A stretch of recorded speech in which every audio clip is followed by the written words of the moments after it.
Hi, welcome to the Planners tutorial. In this tutorial, we will show you how to use one of our add-ons, the Planner. Planner optimizes resources and materials planning. This tool implements MRP logics and optimization algorithm for finite capacity planning in manufacturing production. As you can see, there are two possible demos to be played. For this tutorial we will start with the demo 1. After pressing the demo 1 button, two new Excel sheets are automatically generated. In this sheets, in column A, there is an explanation of which data to enter for each columns of the tables. Furthermore, in the inputs sheet there is the explanation of the settings and parameters tabs. Before we started to explain the inputs and outputs tables, let's give a quick look at the settings and parameters tab. In the settings tab you have to select cells corresponding to your inputs. In the Log and Params tab there is a section called Warning Log, where it is possible to read the warnings log. Furthermore, there is the possibility to set two parameters, the Start Plan Date parameter, this date corresponds of the date when planning begins. The Sales Orders Sorting method, there are two possible methods to be used. The latest start time, that is the estimated time for the production of a product based on the duration of its cycles and those of its children. Specifically, this time is subtracted from the due date in order to plan the orders that take the longest time first. Latest in time, sales orders are sorted by due date. Planner tables consist of 6 input tables and 6 output tables. The first input is the products table, used for describe products properties. In this table, there are also two optional parameters regarding the multiple batch. The minimum order quantity parameter for sets the minimum quantity of a purchase, and the multiple order quantity parameter that is the step used to reach the minimum quantity compared to the required quantity. The second table is the product's bill of materials. It consists of the connection between each tasks and the related material. The third table is the cycles table. In this table are described product cycles properties. There are also 3 optional parameters. The first is about the precedencies between tasks, the second is the time required to wait before starting the task, and the last one is a production lead time referred to the cycle. The fourth table is the resources calendar table, where a user can describe calendar of resources. It has also an optional field that describe a possible value of parallel capacity referred to the number of tasks that a resource can handle at the same time.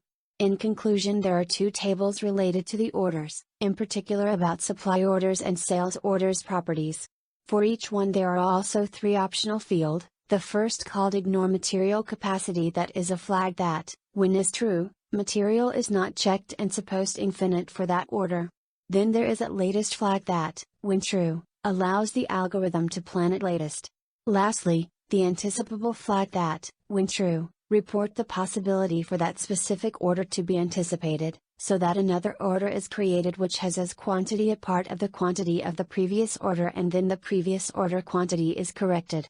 When all the data is entered and after verifying that all columns are set correctly in the Settings tab, the user just needs to press the Plan button, wait a few seconds and see the results printed in the Output sheet. The output is divided into 6 tables. The first one describes output orders. This table shows orders info, plan start and end date. The is generated flag, that describes if the specified order is generated by the algorithm or picked by inputs.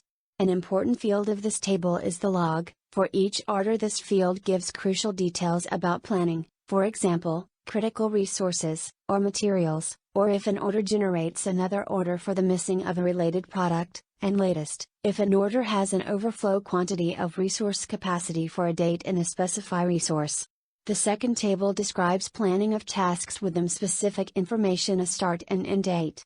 The third table is the resource table. This table shows usage, available and consumed capacity, within buckets. If the consumed capacity is higher than the available capacity, it means that there is an overflow in that bucket. The fourth table shows the trend of the warehouse for each product and for each bucket. The next table is binding table, where user can find, for each order, binded products and where, the planning, extract product quantity. In conclusion, the last table is the sales orders table, where there are descriptions on orders and the planned date calculated. Moreover, there are present 2 charts, The first one shows the trend of product on hand referred to a specific product, in this case ACQ1. The second one, related to a resource, describe the trend of its consumption through buckets having as a reference its available capacity. As you can see, in September 14th there is an overflow on this resource.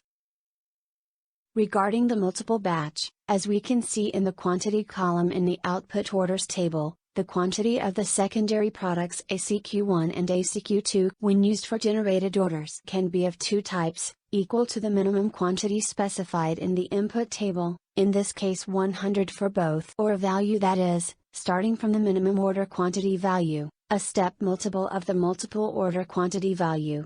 For better explain the usage of the sales orders sorting method parameter, we are going to see the demo too.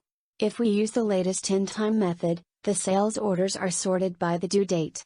In fact, after pressing the plan button we can see that the algorithm has planned the sales orders, sorted them according the due date.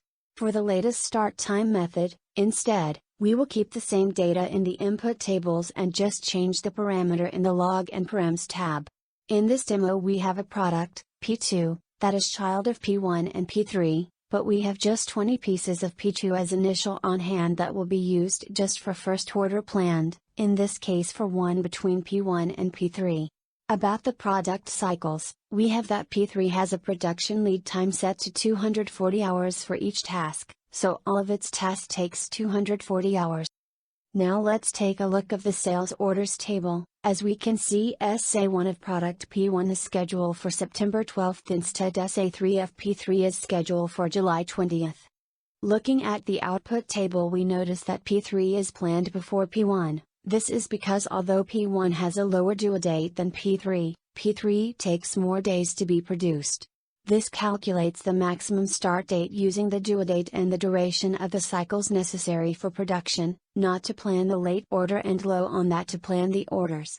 In this case, the planning start date of P3 is lower than that of P1, in this way the quantity of P2 in stock is also assigned to P3. Thanks for watching this video and remember to visit our website i4excel.com, to stay updated on all our Addons and to contact us.